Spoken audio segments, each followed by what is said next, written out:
個你個自己也孤，比孤只cần得了啥的孤寂寞，平時寂寞lưu lư，แต่是要có lúc孤。Anh có gia đình, có con thơ hạnh phúc, vậy mà tại sao anh còn nói yêu em? Anh đến bên em cho em một tiếng cười, nụ cười hòa trong dòng nước mắt。圈内内有病系喋喋病共梦去在中沟，还搞着中炸个保洁刚好龙来去到那么，还看到那个那保喋喋病共梦运中还走，trong搞着中đủ khinh ném。Sẽ là dỗi lòng khi anh chặn ngày âu lo anh sẽ mất. Cho tôi qua.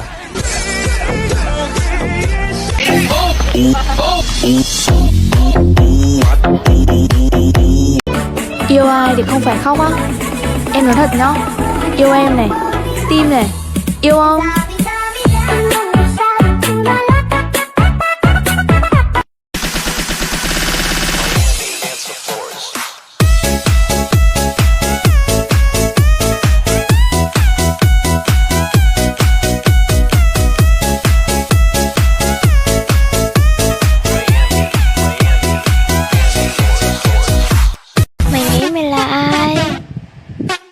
Trời so sánh với tao à?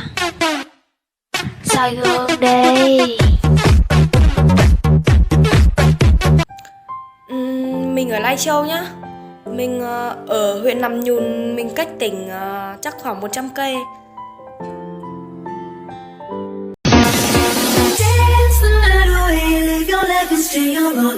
What the fuck they do? What is wrong? What is wrong? I don't know what you heard about. Nó lại tia, xuân tao cho nên có mì mê.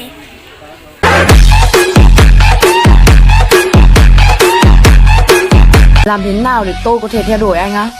Bằng gương mặt này chứ sao nữa. Thôi chết mẹ rồi, quên chưa trang điểm, lại nào. Làm thế nào để tôi có thể theo đuổi anh á? Bằng gương mặt này chứ sao nữa.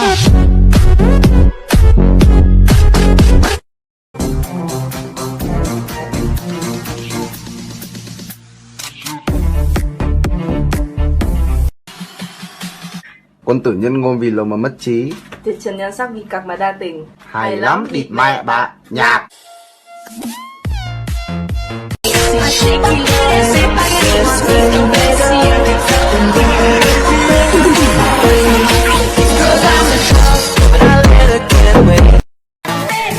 Gọi anh là Mentút, còn em là Coca. Chỉ cần anh cho vào thì em sẽ trào ra.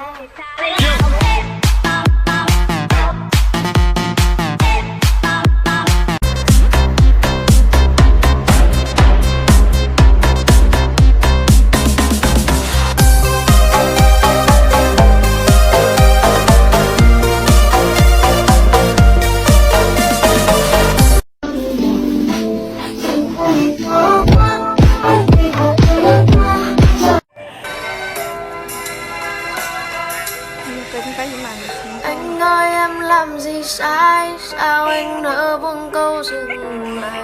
Anh ơi em làm gì sai.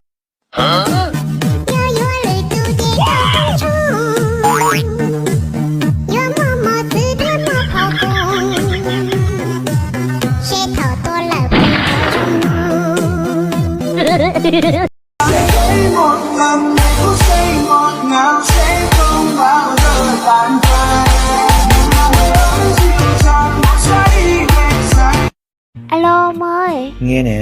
ông có biết tiếng Trung Quốc không á? Biết sương sương vài câu à, mà có gì không? Ê, chị tôi học được không? Mà chi á? À, tại vì tôi có mấy con nhỏ bạn á, nó nói tiếng Trung Quốc nghe dễ thương lắm kìa, nhưng mà tôi không có hiểu. Ông chỉ tôi đi. Ok, vậy bắt đầu nè. Ok. Ni hao là xin chào. Ồ, đi hào là xin chào. Chia chia là cảm ơn. Chia chia là cảm ơn. Còn bảo xin là xin lỗi. À, bảo chìn là xin lỗi. Còn cái cuối cùng nè, wo xi hoan nhi Là cái gì vậy? là tớ thích cậu á. À, ok. Hoa, hoa xì hoa nì là tớ thích cậu. Ê, cái câu này tôi hay coi phim hay người ta tỏ tình người ta hay nói đó đúng không? Ừ, đúng rồi đó. Nghe tớ trả lời lại nè. Ok. 我也喜欢你 Là cái gì vậy? là tớ cũng thích cậu á. Ủa gì? Tìm một người đã đi mãi còn đâu, nhưng duyên không thành cánh xa rời. Thế giới này là của anh và anh có quyền gì với em. Mới gặp anh tối qua nhưng thích anh quá thôi. Nếu được làm mối khoa em hứa sẽ khóa môi. 2 phút hơn rồi ngày mai chốt đơn. 2 phút hơn rồi ngày mai chốt đơn. Kinh vãi. Bố mày chửi mày đấy. Làm sao? Cay à? Cắn lộn bố mày đi. 더 쉬운데 뭐 여볼까나? Có tổng nụng nào chứ nào.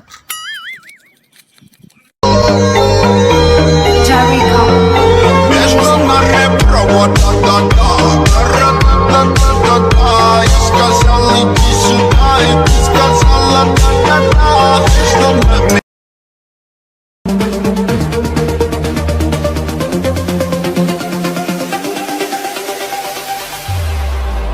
Hit me.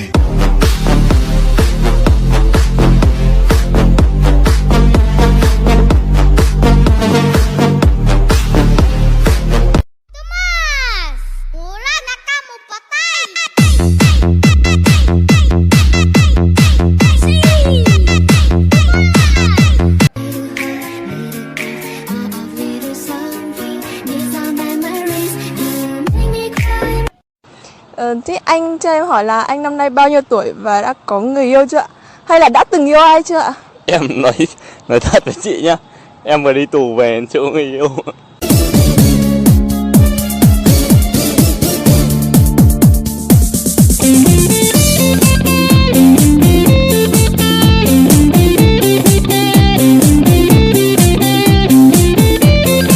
Các bạn có biết sung sướng là gì không? Sung sướng là như thế này này.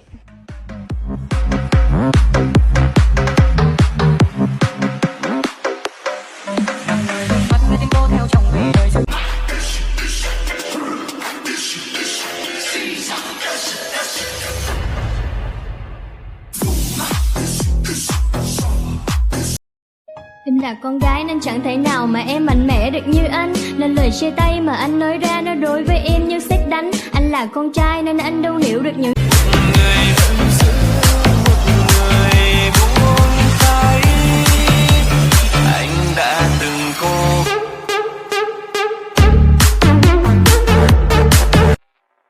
Là một thằng con trai.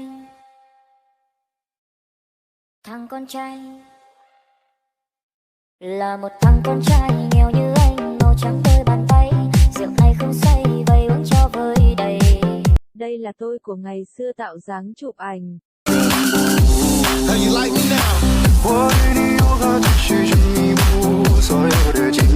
Và đây là tôi của bây giờ tạo dáng chụp ảnh.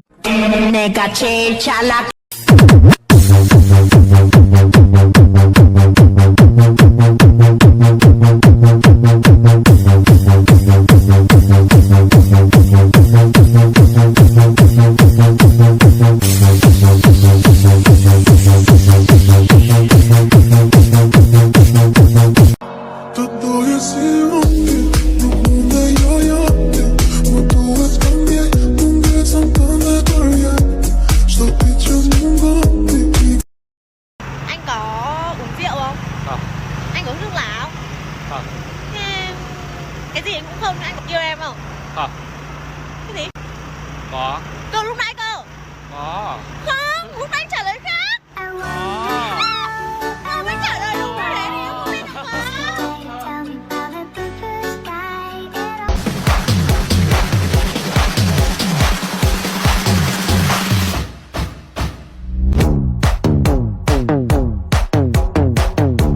Tìm một người đã đi mãi còn đâu, nhưng duyên không thành cánh xa, giờ chúng ta trở nên xa lạ. Đôi mi dầu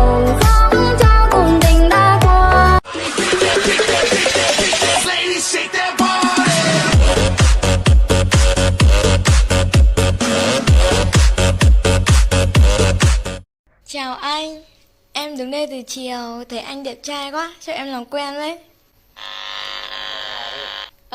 Cậu bao nhiêu tuổi nhỉ? K2. Ôi, bằng tuổi chồng tương lai mình đấy.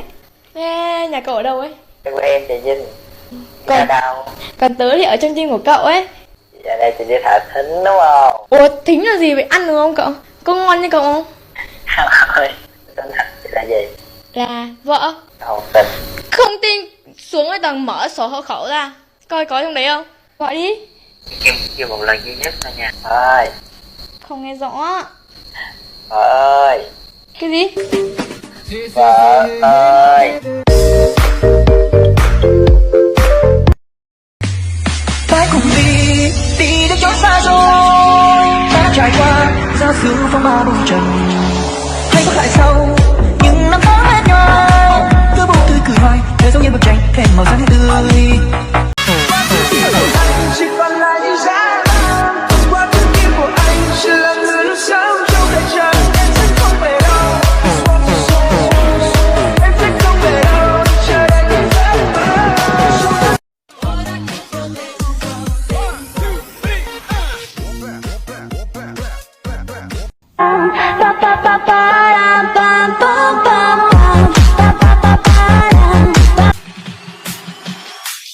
Và là vô tư lắm.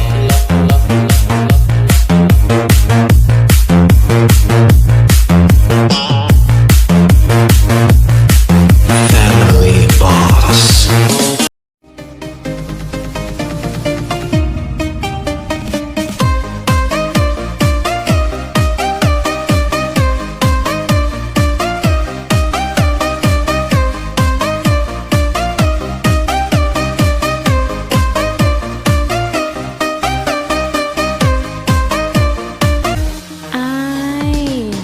Sa có đang quý dòng gì dòng đi mọi đua nãy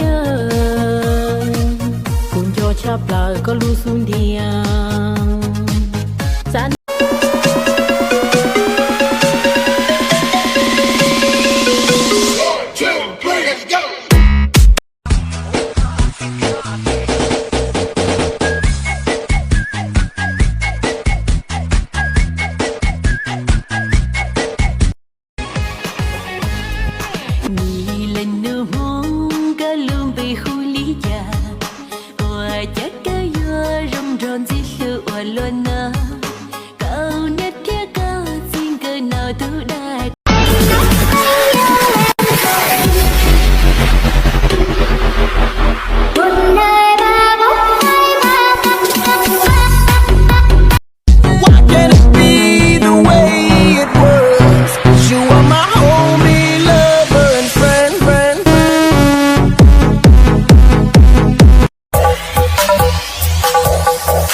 Mày nhắn tin con nào?